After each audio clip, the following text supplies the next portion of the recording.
Today, I want to get personal. I want to bring you into my own inner landscapes and share with you the parts of myself that I've been healing, that I've been transforming, all to do with that internalized experience of shame. Shame is something that many of us feel and many of us experience. But how do we unravel it? How do we go to the depths of it, feel it, and release it? Well, today I'm going to share with you my process. And I had a very big breakthrough today that I want to take you through in hopes that it will inspire your journey of healing. So I had a session, a somatic tracking, somatic inquiry session, and I'm going to tag her below this. Her name is Brooke, and I'm going to put her details below this video in case you feel called to work with her. She is a voice activation coach and trauma-informed specialist that really can help you get to the depth of what it is you're experiencing and some of the limitations, patterns, habits, behaviors that we carry that hinder our lives. And as someone that does this work myself with clients, for me personally, I always like to work with people on the outside. Sure, I have my own tools and processes to help me move through my own, experiences, but it's always great to have someone from the outside guiding you. Even having done this work for 10 plus years, having someone take you on that journey makes the biggest difference in the world. And so this morning, and really all this week, I've been moving through a massive process, really a healing crisis. I was in Tulum the week before, and, I was making a lot of big declarations to myself, to the universe, to source, to creation, that I'm ready to go to my next level. I've been feeling like I'm just on the verge of a breakthrough personally and professionally. And, making those types of declarative statements and affirming statements, well, your words are magic. Your words hold a lot of power. Abracadabra. When you say something, that comes back. Of course, we go into the realm of thought and feeling and belief, but your words are very powerful. They are spells. And so, knowing this consciously, me speaking out my desires, my dreams, all of the ways in which I'm ready to expand, well, that is heard. And then, of course, that is given back. And oftentimes, we expect to receive all of these beautiful blessings right away, but that takes time. And sometimes it happens, pretty instantaneously. But oftentimes what happens is that we have to break down in order to break through. And this term bridge to breakthrough was really in my heart and very present on my mind when I was in Tulum and sharing these very powerful statements. And I knew just from past experiences that if I'm going to go to my next level, well, everything that is in the way must be cleared and dissolved and transmuted in order for me to rise up to meet that version of myself. And that was very true. I got home, and almost immediately after getting off of the plane and landing back in my hometown where I live now in San Miguel de Allende, Mexico, I started itching. My skin was irritated, I was inflamed, and I went into just full on. I was breaking out in hives, having this really intense allergic reaction. Now, I've always had, and since I've been 18, basically 20 years now, I've had a skin condition known as psoriasis. And this skin condition has manifested in various parts of my body. And I'm going to get into that in a little bit and how that's all tied into this wound of shame and rejection that I really carry deep within myself. Now I get off the plane, I'm itching, and for this entire week, pretty much, I've been in this state in which my body is releasing all sorts of stuff. I go from itching to inflamed skin to a head cold to a fever and to a full down, physical meltdown. On top of this, mentally, emotionally, I'm feeling rattled and feeling ungrounded. Spiritually, I am just all over the place and not really centered in myself. And just knowing, because of past experiences, that this was all happening because of my declarations, because of my affirmations. And so knowing this, it gave me a little bit more peace to just settle into it and allow my body to do what it needs to do and trust it because it is a wise mechanism. Now, it's taken a long time to learn that and to know that my body has my back. But, in the past, a lot of times there was a lot of resistance. There was a lot of struggle and really unnecessary suffering as a result of resisting what I was being shown. Now, this all concluded today, and the reason I wanted to record this video because it's fresh is I went into this session and not really with any expectation, but knowing that there's something beneath the surface. Now, another pattern that I guess has been very present for me for, as long as I can remember is that there's always this desire for more. I'm always wanting to go to that next mountain, climb to that next peak, right? And not always anchoring myself in the present and being appreciative and grateful for what I have right now. As a visionary, as a dreamer, that has been an Achilles heel for me and something that I'm constantly, looking at and working through. But it all made sense today when I went into this session. So without going into every single detail, I'm going to give you the highlights, the milestones, and synthesize what came through. And maybe this will help your process as well. So taken into my internal landscapes, into my body, I was guided first and foremost into my heart. My heart felt open, it felt safe, it felt soft, and ready to explore and to see what's there. And so as I went deeper into the session, I began to notice different sensations in my hip, my right hip, in my solar plexus, which is where I generally carry a lot of worry or fear, anger. A lot of that resides within my belly.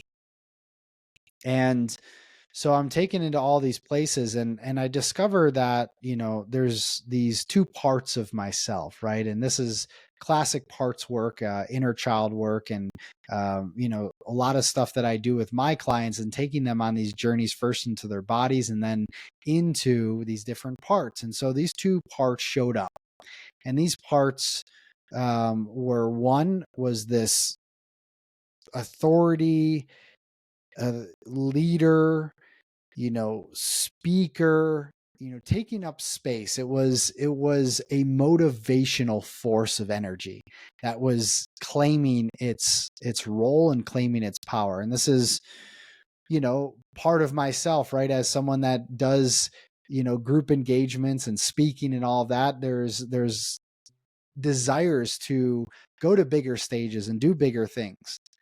While there's this other part that is sitting in, curled up in a ball, my younger self, what I've identified as my 10-year-old self, holding a lot of tension and shame. And this first part that I identified is causing a lot of friction and irritation, right? Hence the skin, all of that, because all of our body is a manifestation of different emotions that we are processing within. So any physical dis-ease or illness is just a result of our emotional landscape, our energetic landscape. And so there's this one part, and he's getting frustrated at the other part because he's not wanting to rise to the occasion. There's resistance there. And where that resistance comes from and what I identified. So going back into just a brief little rundown of my childhood, overall living with two parents that deeply loved me and were beautiful people, but of course had their own wounding, like we all do. My mom being more the expressive type, her really feeling dissatisfied in her relationship with my father, really carrying around a lot of deep abandonment shadowy wounds that were all stemmed from the feminine, where my grandmother was an amazing woman, but had her own struggles, especially when she was raising my mom. And when my mom was born, she went into postpartum depression, didn't hold my mom for 3 months. So you can imagine that internalized wounding of abandonment, right? Carrying through the genetic line. Now get to my childhood, um, you know, because of the dissatisfaction, because of this internalized wound, there was a lot of anger. There was a lot of frustration, irritation that my mom outwardly expressed. And since then, we've processed, and everything's good. But this was my experience as a child. And my dad, on the other hand, uh, had his own wounds from the feminine as well as the masculine, mother father wounds. And often his reaction was to avoid or to run and be more sort of in that shelled up place, emotionally unavailable at times. And so I have this experience of, seeing this play out as a child, and then also being on the receiving end of anger and frustration. And as a sensitive, intuitive young boy, this was a lot. And there wasn't any directed shame towards me, but I internalized this shame within that, it's not safe to be me. I'm not good enough. I'm not, whatever the stories we play out in our head, this was playing out in my experience. And then everything sort of came to a climax when my parents got divorced. I was 10. My dad left, shortly got remarried. Our house got repossessed by the bank. And here I find myself now in this deep place of uncertainty. What's next?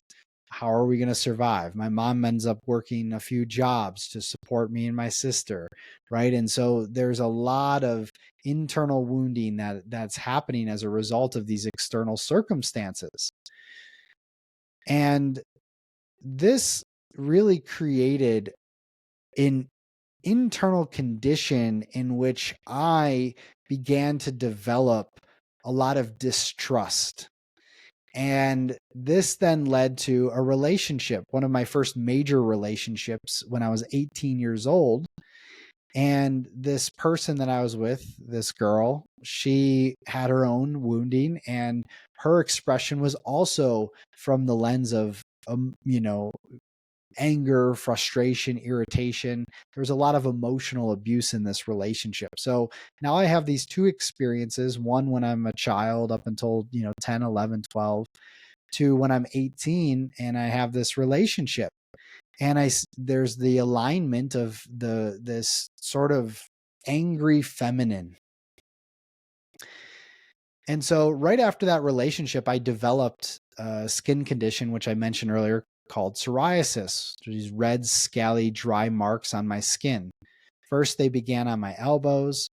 And then as I had these different experiences, which I guess, other big experience with the feminine came in 2017 when the mom of my son, Sarah, we're best friends and co-parents now.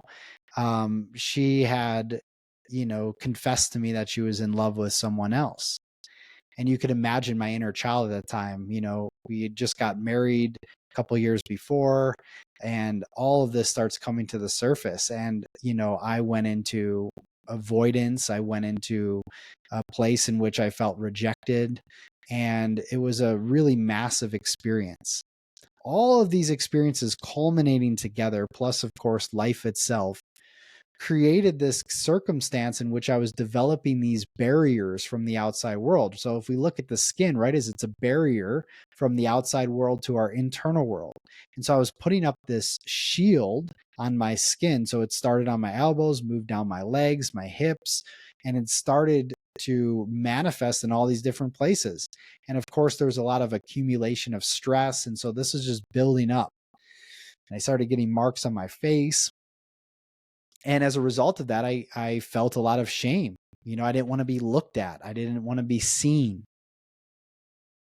And I'm sharing all of this with you because this has been a very long process. And, as someone that works in this space and helps people to, heal their beliefs, heal their wounds and their traumas, and support them in that process. Oftentimes it's the hardest to do it on yourself, right? And do it with yourself and walk this path.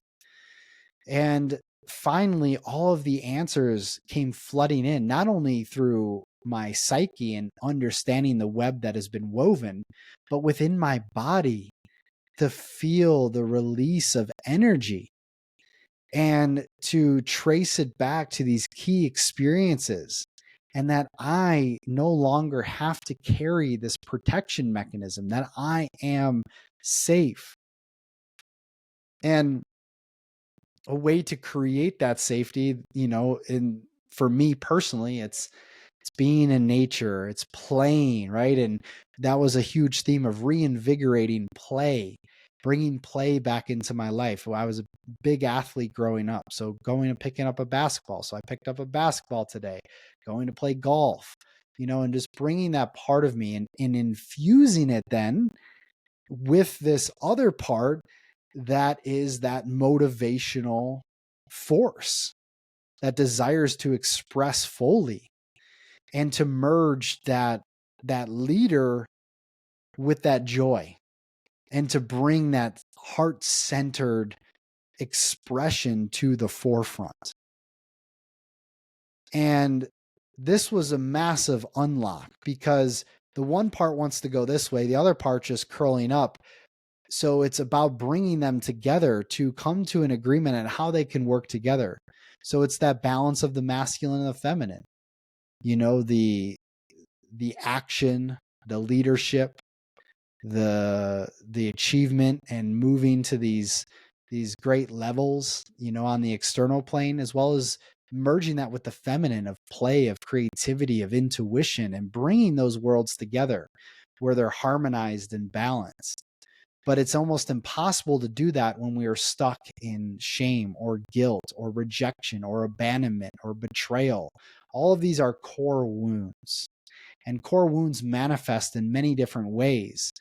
And oftentimes they can be very apparent in the patterns and the addictions and the behaviors that we have, or they can be more subtle and more, self-sabotaging, and or show up physically in the manifestation of dis-ease and illness. And so I'm sharing all of this because, my breakthrough, right, to the other side of where I, envision myself and where I see myself, all has to come through the depth of me going within myself to heal and to transform what's in the way of that expression. And this goes for you and for everybody watching this video and this transmission. And so, just to break everything down for a process, feel first. Everything starts with feeling. What are you experiencing in your body? Where do you feel the shame? Where do you feel the rejection? Where do you feel the abandonment? Where does that show up in your body? Identify that. Identify the textures, the colors, the sensations. And then go deeper. What message does that have for you? What emotions arise as a result of that wound? Do you feel fear? Do you feel sadness? Do you feel anger? Let the body speak. The body, as I said, is very wise. It's very intelligent. And so when you allow it to speak, it will inform your experience. Now, you don't always have to know the why or where it came from, the story behind it. It's not always necessary.